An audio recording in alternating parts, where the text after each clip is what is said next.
আসসালামু আলাইকুম। সিনেমার গল্পকেও হার মানাবে অভিনেত্রী রুমানা স্বর্ণার জীবনের গল্প। গত ফ্যাসিস্ট সরকারের আমলে আপনারা একটা সংবাদ দেখেছিলেন যে অভিনেত্রী রুমানা স্বর্ণা তার প্রবাসী স্বামীর ফ্ল্যাট আত্মসাৎ করে এবং আরো অর্থ সম্পদ আত্মসাৎ করে স্বামীকে ডিভোর্স দিয়েছে। সেই স্বামী মামলা করেছে। মামলায় অভিযুক্ত রোমানাকে ডিবি হারুন অ্যারেস্ট করেছে এবং ১ দিনের রিমান্ডে নিয়েছে, জেল খেটেছে। এটুক পর্যন্ত আমরা পত্রিকায়, সংবাদ মাধ্যমে দেখেছি।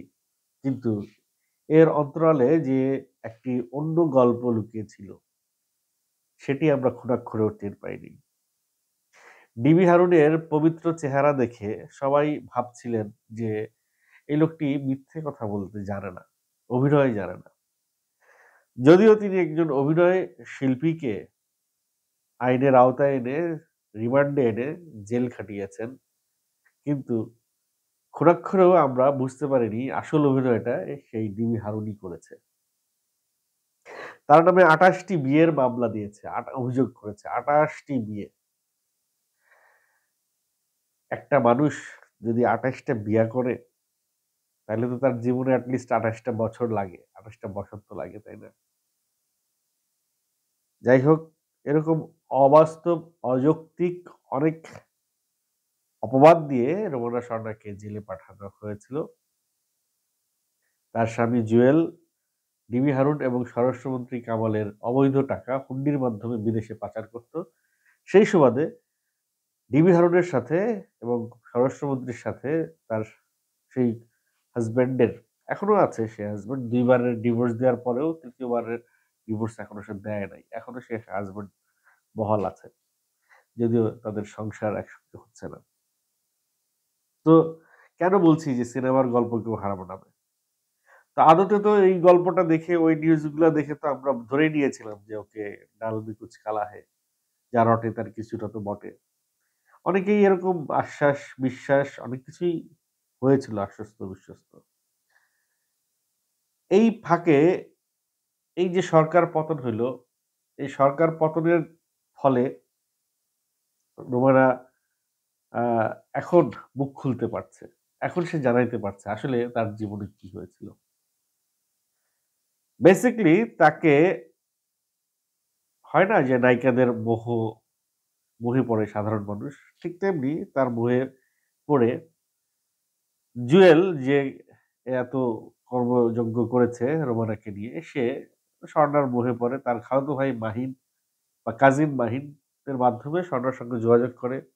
তাকে বিভিন্ন গিফট-টিফট দেয়, ভালো কথা বলে, মিষ্টি কথা বলে, বলে তাকে বিয়ের মানে বিয়ে করে। সোজা সাপটা কথা, বিয়ে করে তার আগে একটা স্ত্রী আছে সেটা গোপন রেখে।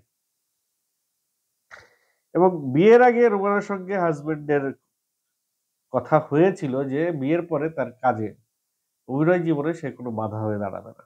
কিন্তু বিয়ের পরপরই তার ভুল পাল্টে যায়। সে রোমানাকে কোনো অভিনয় করতে দিবে না, কোথাও যাইতে দিবে না। গৃহবন্দী করে রাখতে চায়। যেটি রোমানার পছন্দ নয়। এই লাগে কলহ। সেই কলহ থেকে শারীরিক নির্যাতন থেকে রোমানা একদিন সিদ্ধান্ত নিল এই স্বামীকে সে ডিভোর্স দিবে।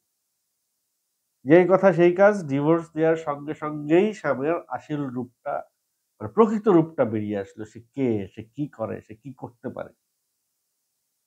ওই ডিভোর্স লেটার উঠায় নেওয়ার জন্য তাকে চাপ দেওয়া হয়। সেই চাপ না মানার পরে রোমানাকে মামলা দেওয়া হয়। মামলায় রোমানাকে অ্যারেস্ট করানো হয়, হুমকি দেওয়া হয়। তারপরে এই হুমকি-ধামকি শুনে রোমানা সেই বিয়ের, তখনও অ্যারেস্ট সে হয় নাই।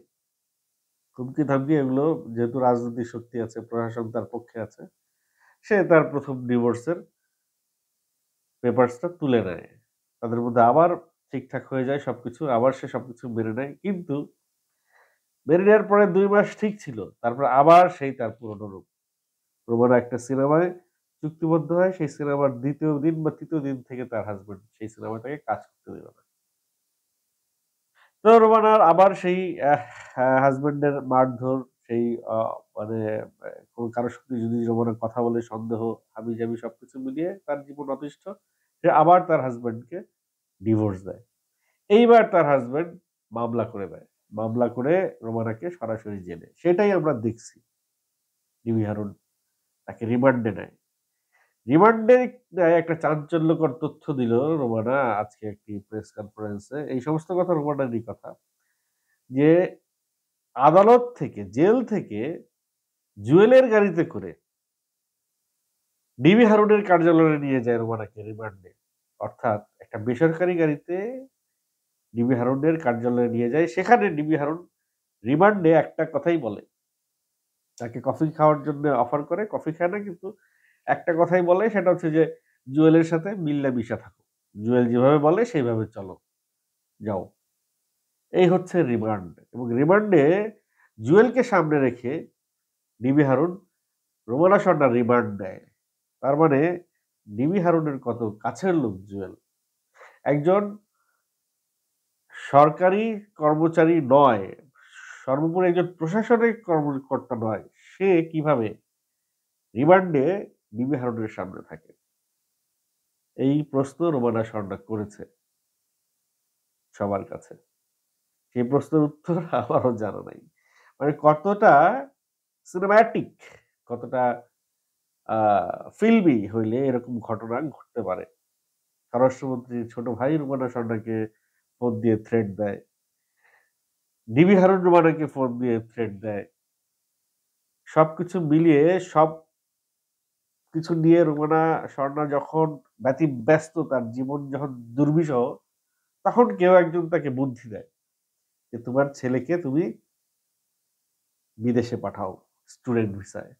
সেখানে সাপোর্টিং ভিসায় তুমি অ্যাপ্লাই করো। দেশের বাইরে চলে গেলে তোমাকে আর ওরা ধরা-ছোঁয়ার বাইরে, ভালো একটা কান্ট্রিতে যেতে পারলে ওরা আর তোমাকে ধরতে পারবে না। যেই কথা সেই কাজ।